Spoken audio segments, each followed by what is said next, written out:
யூடியூபில் காகித சக்தி செய்திகளை காணுங்கள். காகித சக்தி செய்திகளுக்காக செய்திகள் வாசிப்பவர் சவுந்தரராஜன். ஈக்காட்டில் பூத் கமிட்டி கள ஆய்வுக் கூட்டம் அதிமுக வடக்கு ஒன்றிய கழகம் சார்பில் நடைபெற்றது. அதிமுக திருவள்ளூர் வடக்கு ஒன்றிய கழக செயலாளர் டி பூங்கோவன் அவர்கள் தலைமையில் அவரது ஏற்பாட்டில் ஈக்காடு ஊராட்சியில் உள்ள தனியார் திருமண மண்டபத்தில் நடைபெற்றது.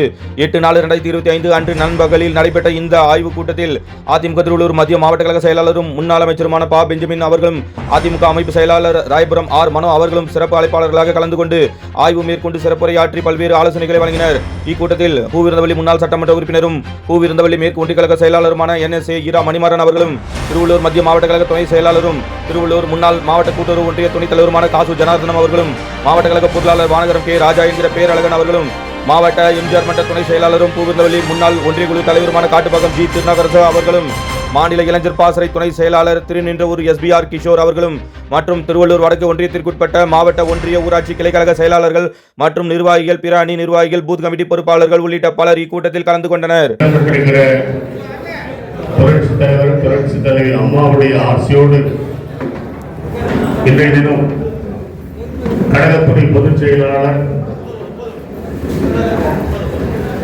பிரதான எதிர்க்கட்சியுடைய தலைவர் மாண்பு எடப்பாடி அவருடைய ஆணை கிடைக்க இன்றைய தினம் நடைபெறுகிற நீர்மோர் பந்தல் மற்றும் பூத் கமிட்டி அமைக்கின்ற ஆலோசனை கூட்டத்திற்கு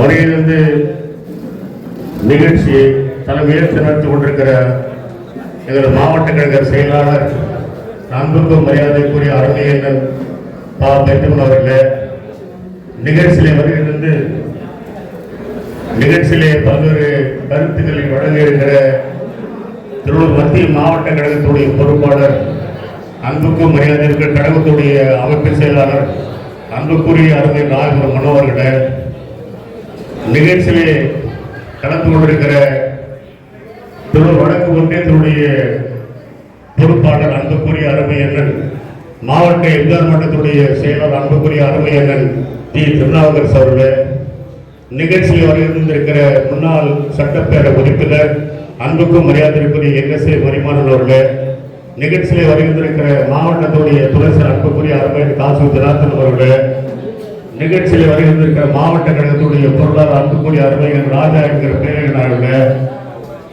நிகழ்ச்சியிலே வருகின்றிருக்கிற காட்டுப்பாக்கம் ராஜகோபால் அவர்களே, நிகழ்ச்சியிலே வருகின்றிருக்கிற அன்புக்குரியவர்களே, நிகழ்ச்சியிலே வருகின்றிருக்கிற ஒன்றிய கழகத்துடைய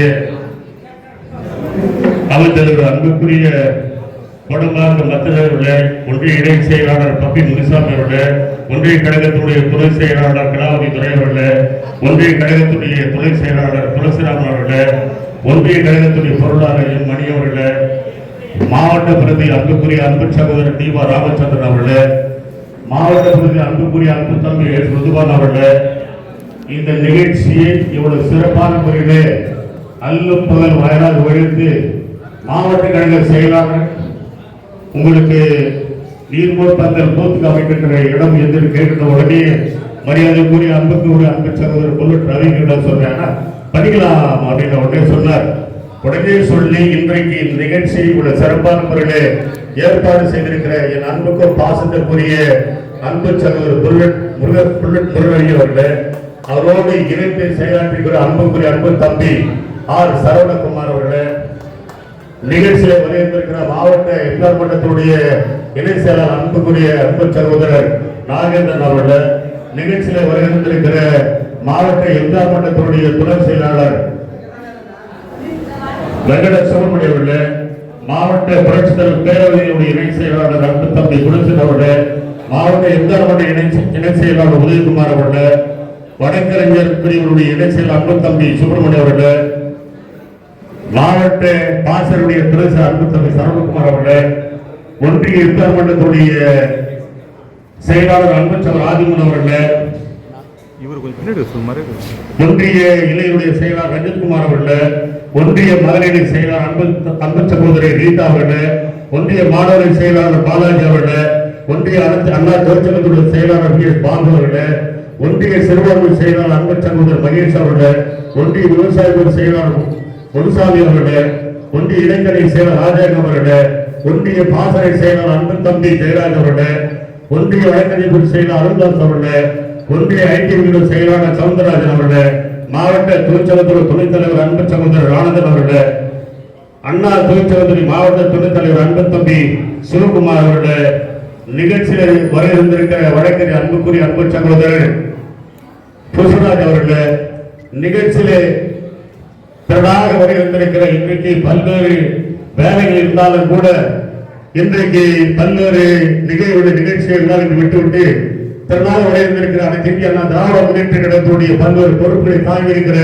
அன்புக்குரிய அன்பு சகோதரர்களே, வர இருந்திருக்கிற பூத்து கமிட்டியுடைய பொறுப்பாளர்களே, உங்களை யாருடையும் வடக்கு ஒன்றிய கழகத்தின் சார்பிலே வருக வருக வருக என்று வரவேற்கிறேன். ஒரே ஒரு கருத்து மாதிரி நான் உங்களுக்கு சொல்ல விரும்புகிறேன். இன்றைக்கு நிகழ்ச்சி ஒரு சிறப்பான நடைபெற்றா நான் உங்களுடைய அன்பு சகோதரர் திரும்ப மீண்டும் எனக்கு உடனே சொன்னார் பண்ணிக்கலாங்க. ஏன்னாக்கா இங்க எல்லா பூத்துக்கு ஈகாட்ட 11 பூத்து சுற்றி இருக்கிற கிராமத்துல 2-3 பூத்து சென்டர் ஆஃப் பிளேஸ். ஆனா 25 பூத்துக்கு சென்டர் வச்சு சொன்ன மாத்திரத்துல உடனே எல்லாம் ஏற்பாடு செஞ்சு கொடுத்தார். உள்ளபடியே ஒன்றிய கழக சார்பிலே தொழில் அறிவாளிகளுக்கு வளராத நன்றியை தெரிவித்துள்ளேன். மீண்டும் ஒரு நினைவுபடுத்துகிற முதல் கட்ட நிகழ்ச்சி சிறுவாயிலே நடைபெற்றது. அந்த சிறுவாயிலே அன்புக்குரிய அன்பு முன்னாள் ஊராட்சி மன்ற தலைவர் ஒன்றிய கழகத்தின் பொருளாளர் அன்பு சகோதரர் மணி அவர் சொன்ன மாத்திரம் அது சென்டர் பிளேஸ். உடனே மணி பண்ணினார். அவரோடு இருந்து ஒன்றியத்துடைய பாசரசு அன்பு தம்பி ஜெயராஜ் அவர்களும் அவரும் இருந்து நவீன்ராஜ் அவர்களும் சிறப்பான முறையில் ஏற்பாடு செய்தார்கள். அவர் கூட இந்த நேரத்தில் ஒன்றிய கழக சார்பில் மனமார்ந்த நன்றியை தெரிவித்துக் கொள்கிறேன்.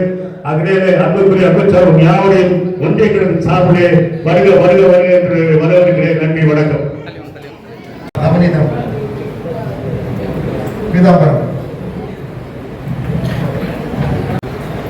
அப்பா பேரு மொத்த ஓட்டு சகாயம் அல்ல ஜெசி. இன்றைக்கு இந்த ஆய்வு கூட்டத்தினுடைய நோக்கம் இன்றைக்கு தமிழகம் முழுவதும் அனைத்து இந்திய அண்ணா திராவிட முன்னேற்ற கழகத்தின் சார்பில் இப்படிப்பட்ட பூத் கமிட்டி அமைக்கின்ற பணியை அமைக்க வேண்டும். எதிர்வருகின்ற சட்டமன்ற தேர்தலில் நாம் களப்பணியாற்றுவதற்கு ஏதுவாக இப்படிப்பட்ட அடிப்படை பணிகளை செய்ய வேண்டும் என்று இன்றைக்கு நமது கழகத்துடைய பொதுச் செயலாளர் மாண்புமிகு எடப்பாடி அவர்கள் சொன்ன கட்டளை ஏற்று இன்றைக்கு நமது மாவட்டத்துடைய பொறுப்பாளர் ஒரு மதிப்பிற்கு மரியாதைக்குரிய ராயபுரம் மனோகரன் அவர்களும் நாங்களும் இங்கே இணைந்து இன்றைக்கு மாவட்டம் முழுவதும் ஒவ்வொரு கிராம ஊராட்சி பகுதிகள், பேரூராட்சி, நகராட்சி, மாநகராட்சி பகுதிகள் எல்லாம் இந்த பூத் கமிட்டி அமைக்கின்ற பணியை நாம் செய்து வருகிறோம். நீங்க எல்லாம் வந்திருக்கீங்க. உங்களுக்கு இந்த பூத் கமிட்டியில நீங்க தலைவர், நீங்க துணைத் தலைவர், நீங்க செயலாளர், நீங்க இணை செயலாளர், துணை செயலாளர், பொருளாளர் சொல்லியிருப்பாங்க. ஆனா என்ன பணி, உங்களுக்கு என்ன பணின்றது சொல்லியிருப்பாங்க. கரெக்டா? இந்த பூத் கமிட்டியோட பணி என்னன்னு சொன்னா, முதலாவதாக உங்களுக்கு சம்பந்தப்பட்ட அந்த பூத்துல, இந்த சம்பந்தப்பட்ட பூத்துல இருக்கக்கூடிய ஒட்டுமொத்தமான ஓட்டு எவ்வளவு இருக்குதோ அந்த ஓட்டை வாக்காளர் பட்டியலை கொண்டு சரிசமமாக பிரிச்சுக்கணும். எப்படி பிரிக்கணும்னு சொன்னா, வாக்காளர் பட்டியல ஒரு ஓட்டு இருக்கும். 900 ஓட்டு, 960 ஓட்டு, 860 ஓட்டு, 560 ஓட்டு, இந்த மாதிரி ஓட்டு இருக்கும். இந்த ஓட்டை இந்த 9 நிர்வாகிகள் அந்த பாகத்துல பூத் கமிட்டி நிர்வாகிகளாக போட்டிருக்கிற தலைவர், இந்த துணைத் தலைவர், செயலாளர், 2 இணை செயலாளர், 2 துணை செயலாளர், ஒரு பொருளாளர் பிரிச்சுக்கணும். பிரிச்சுக்கிட்டு உங்களுக்கு வரக்கூடிய ஒதுக்கப்பட்ட ஓட்டை எத்தனை வீடு, 4 வீடு, 5 வீடு அல்லது 10 வீடு மிகையாம இருக்கும். அந்த வீட்டு மேற்படி நீங்க நேரடியாக போகணும். உங்களுக்கு அந்த வாக்காளர் பட்டியலை பிரிச்சு கொடுத்துருவாங்க. ஒரு பாகத்துக்குரிய வாக்காளர் பட்டியலை 9ஆக பிரிச்சு ஒவ்வொருத்தருக்கும் ஒரு 80 ஓட்டு, 90 ஓட்டம், 100 ஓட்டம் போட்டு கொடுத்துருவாங்க. அந்த வாக்காளர்கள் எத்தனை வீட்டில் இருக்காங்களோ அவங்க போய் நேரடியாக பார்த்து சந்திக்கணும். வீட்டு பக்கத்துல ஒரு இடதுபுறமா வலதுபுறமா ஒரு பின்புறமா இருப்பாங்க. அவங்கள போய் நேராக சந்திக்கணும். ஒரு 100 ஓட்டுன்னு சொன்னா ஒரு 10 வீடு காலையில ஒரு அரை மணி நேரம், அதிகபட்சம் 1 மணி நேரம் நீங்க சந்திக்கலாம். ஒரு 2 நாட்கள் அல்லது 3 நாட்கள்ல நீங்க போய் அந்த வாக்காளரை போய் நேரடியாக போய் சந்திக்கணும். சந்திச்சுட்டு நீங்க என்ன பார்க்கணும்னா, அந்த வாக்காளர் அங்க குடியிருக்கிறாங்களா இல்லையா. இப்போ உதாரணத்துக்கு நம்ம முனுசாமி வச்சுக்கோம். முனுசாமி வீட்டுக்கு நீங்க போறீங்க, அவங்க அப்பா பேர் கன்சாமி. அவங்க போய் நேரா போட்டு அது நிற்காரா இல்லையா, இவ்வளவு நாள் இங்க இருந்தாரு, குடியிருந்தாரு, இப்போ சொந்தமா வீடு வாங்கி வெளியூர் போட்டாங்க, அப்ப நோட் பண்ணிக்கலாம். இல்ல அங்கே வசிக்கிறாங்க, டிக் பண்ணிக்கலாம். அல்லது அந்த இடத்துல ஏதாச்சும் ஒரு இறந்தவர் இருப்பார், இறந்தவர்னா அவங்க ஓட்டு இருக்கும். அப்போ இது வந்து இறந்துட்டு இருக்காங்க அப்படின்னு சொல்லிட்டு குறிப்பு எழுதணும். அப்போ நீங்க வாக்காளர் பட்டியல உங்களுக்கு ஒதுக்கப்பட்ட வாக்காளர்களை சரிபார்க்கக்கூடிய பணி, அதுதான் முக்கிய முதற்கட்ட பணி. அப்போ அந்த 100 ஓட்டுகளும் இருக்காங்களா இல்லையா அப்படின்றத உறுதிப்படுத்திக்கணும். அப்படி உறுதிப்படுத்திக்கிறது தான் முதற்கட்ட பணி. இந்த வாக்காளர் பட்டியலை பூத் கமிட்டியோட நிர்வாகிகளுடைய முதற்கட்ட பணி. முதல் குறிச்சிட்டு வாக்காளர்களை நேரடியாக சென்று சந்தித்து இருக்கிறார்களா, வெளியூர் சென்று விட்டாரா, இறந்து விட்டாரா என்பதை உறுதி செய்கிறது தான் முதற்கட்ட பணி. அடுத்தது, இன்றைக்கு இருக்கக்கூடிய ஆட்சியாளர்கள், இன்னைக்கு திமுக ஆட்சி, இந்த புரியாத அரசு, மக்கள் விரோத அரசு, திமுக அரசு தமிழ்நாட்டில் ஆண்டு கொண்டிருக்கிறது. இந்த ஆட்சிக்கு வருவதற்கு முன்பாக தமிழ்நாட்டு மக்களுக்கு என்னென்ன வாக்குறுதி கொடுத்தாங்க? நீட் தேர்வு ரத்து பண்ணுவேன், விவசாய கடனை கட்டு ரத்து பண்ணுவேன், கல்வி கடனை ரத்து பண்ணுவேன், எல்லா தாய்மாருக்கும் 1000 ரூபாய் கொடுப்போம், பழைய ஓய்வு திட்டத்தை நிறைவேற்றி தருவோம் அப்படின்லாம் சொன்னாங்க. கிட்டத்தட்ட 500க்கும் மேற்பட்ட வாக்குறுதி தான் சொன்னாங்க. ஆனால் இன்றைக்கு எந்த வாக்குறுதியும் நிறைவேற்றவில்லை. இது கிராமப்புறம். நீங்க இந்த கிராமப்புறத்தில் வசிக்கக்கூடியவர்கள் எல்லாம் ஆட்சிக்கு வருவதற்கு முன்பாக என்ன சொன்னாங்க? 100 நாள் வேலை வாய்ப்பு திட்டத்தை 150 நாளா உழைத்து தர சொன்னாங்க. நீங்க இந்த 150 நாள் உழைத்து தர வேண்டியது இல்லை. ஆனா 6 மாசம், 8 மாசம், 10 மாசமா அந்த 100 நாள் வேலை செஞ்சவங்களுக்கு சம்பளமே தராம இருக்கிறாங்க. அது போல ஒரு கிராமத்துல, ஒரு கிராமம் அந்த வீடு செழிக்கணும், அவங்க விவசாய குடும்பத்துல ஒரு கூலி தொழிலாளர் செய்யறதுக்கு சொன்னா அவங்களுக்கு கறவை பசுக்கள் வழங்கக்கூடிய திட்டத்தை அம்மா கொடுத்தாங்க, ஆடுகள் வழங்கக்கூடிய திட்டத்தை கொடுத்தாங்க, அதே போல கோழிகள் வழங்கக்கூடிய திட்டத்தை கொடுத்தாங்க. ஆடுகள், கறவை பசுக்கள், அதே போல கோழி வழங்கக்கூடிய திட்டம் எல்லாம் கிடையாது. அதே போல பசுமை வீடுகள் 4 வருஷமா தமிழ்நாட்டில் எங்க பார்த்தாலும் ஒரே வருடத்தை கூட பசுமை வீடுகளே கிடையாது. நான் கேட்கிறேன், நீங்க ஏற்கனவே முதியோர் உதவித்தொகை, அந்த கணவனால் கைவிடப்பட்டவர்கள், விதவை தாய்மார்கள், ஊனப்பட்டவர்கள் எல்லாம் புரட்சி தலைவர் அம்மா வந்து 1000 ரூபாய் கொடுத்துட்டு இருந்தாங்க. அந்த திட்டத்தை வழங்கக்கூடிய மறுபடியும் அவங்களுக்கே ஒரு 1000 ரூபாய் மகளிர் உரிமை தொகை கொடுத்தாங்கன்னா அது ஒரு புது திட்டம் சொல்லலாம். அதை வாங்குறதுக்கு இல்லையா? ஆனா புதுசா உரிமை திட்டம் சொல்லிட்டு ஒரு புதுசா ஒரு பேரை வச்சுக்கிட்டு, ஏன்னா அம்மா கொடுத்த பென்ஷன் சொல்லிட்டு எங்க கிராமம் பூரா மக்கள் சொல்லுவாங்க.